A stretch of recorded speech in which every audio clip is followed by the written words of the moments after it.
All right, and we're back again. Sorry about all the disconnections. The internet must be down today. Um, so what you want to look at is what am I lacking? Am I lacking sleep? If so, that may be where you need to find your balance. Am I not doing enough activity? That may be where you need to find your balance. But doing something is better than doing nothing. And I would rather my clients work out 10 minutes a day than to find one time a week where they can put an hour of a workout in and then not do anything for another week.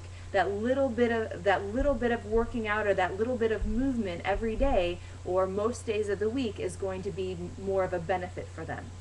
So use it or lose it. You want to find out, am I using my body? And more than just doing your daily activities. Now I train people from the elderly to kids to competitive bodybuilders, and everyone needs to find a movement pattern and a fitness pattern that works for them. Because unlike some of my clients who are too underactive, I also have clients who are too overactive, and both can cause an imbalance in the body.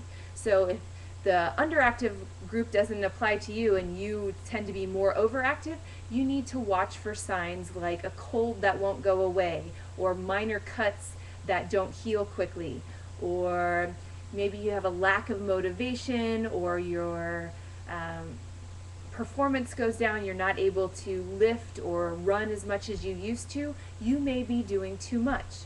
And the one thing that most people get confused about is your body adapts and changes when you rest. And that's why rest and activity are part of our broadcast today, because both are necessary. When you're working out, you're actually breaking down the muscle tissue. Then you let them rest and your muscles grow bigger, they grow stronger. So there has to be a balance between the two. And if you're pushing as hard as you can on every workout every day, your body's eventually going to say, I'm done. So what you want to do is find that balance. And if you're like, I don't even know how much I should be working out, well, that's where contacting a qualified trainer or coach is going to be helpful for you. But you can start to look at your own body's symptoms. Too much activity and you're going to feel fatigued. But the same is true with too little activity. If your body's not moving enough, think about a drain that gets clogged. When you work out, you kind of clear out your body. And if you don't do that and you just let your body get clogged up with all of the toxins and stuff, and you're not letting your blood circulate by getting your heart rate up and by sweating, you start to feel sluggish, and you may feel like, I can't start a workout program. I don't have any energy now. Well, if you're not moving, that can also cause you to be too fatigued. So if you feel fatigue at all, you need to look at, am I working out too much? Am I working out too little? Or am I simply not getting enough rest? And for some of you out there, especially this time of year, I'm assuming that some of you are not getting the rest that you need.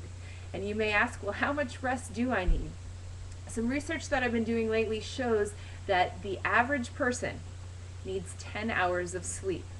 That you can function on less, but that ideally, for you to perform at your optimal level, both mentally and physically, the body needs about 10 hours of sleep. So seeing that most of us are not getting that, including myself, you want to look at, how can I adapt my schedule so that I can still get some activity in, but I'm giving my body the rest that it needs. And when you couple those two things with a good diet and fueling your body right, then you have that foundation. You've created your own RAD Triad. And for some of you out there who are saying, what is a RAD Triad? Basically, it's the foundation.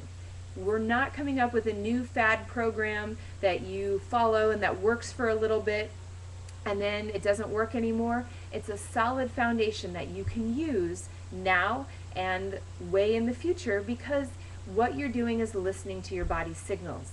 And if you're tired and you're drinking that coffee or your energy drinks or finding another way to hype your body up, you're not listening to those signals. Basically, you're saying screw you to those signals and saying, I'm going to do what I want. And by doing that, you're not giving the body the support and care that it needs. So I have another question coming in saying, is it better to exercise in the morning or the evening?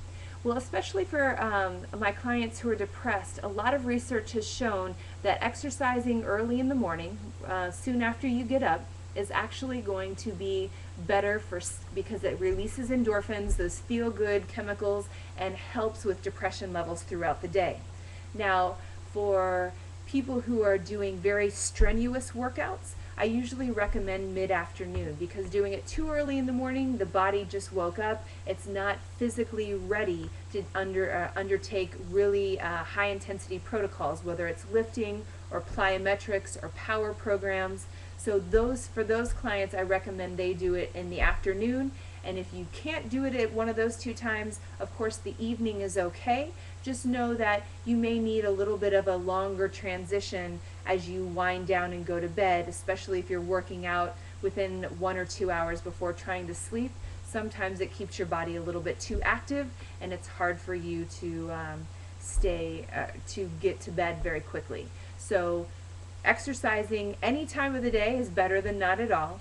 But again, the morning is going to be better, especially to help you elevate your mood. And I recommend the morning because it's over. You can't make an excuse. Once your day gets started, you may have a meeting and it runs over, so you can't go at lunch, and then maybe you have to run an errand after work and you can't make it after work, and then it's 9 o'clock and you're like, well, I just need to go to bed.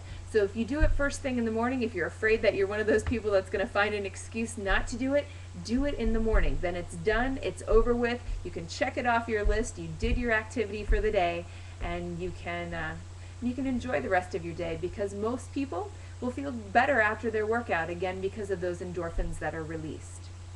So I hope you guys all learned something about exercise and diet today. Again, we cover much more in the RAD Triad. I just wanted to give you a few key things that you guys can actually start using today, because it's the little steps that you take every day.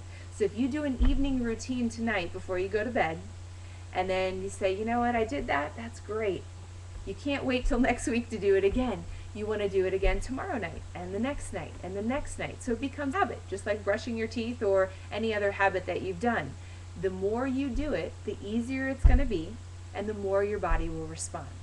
So tonight, when you're setting your alarm, make sure that it's set in those 90-minute intervals so that you can wake up when your body's most ready to come out of sleep. Make sure your room is dark, quiet, and peaceful. And make sure when you go to bed, it's not too hot, it's not too cold, it's about 68 to 72 degrees, and that you're not too full, but you're not hungry either, or you're not too hungry either, so that you can get the best rest possible. Then when that alarm goes off tomorrow morning, get yourself out of bed, and I hope you all find at least 10 minutes to go do some exercise. So again, if you haven't signed up for my free newsletter, please go to goddessathlete.com, and I will let you know the link that you can go to purchase my book. And I hope you all have a wonderful night, and thank you so much for joining me. Bye.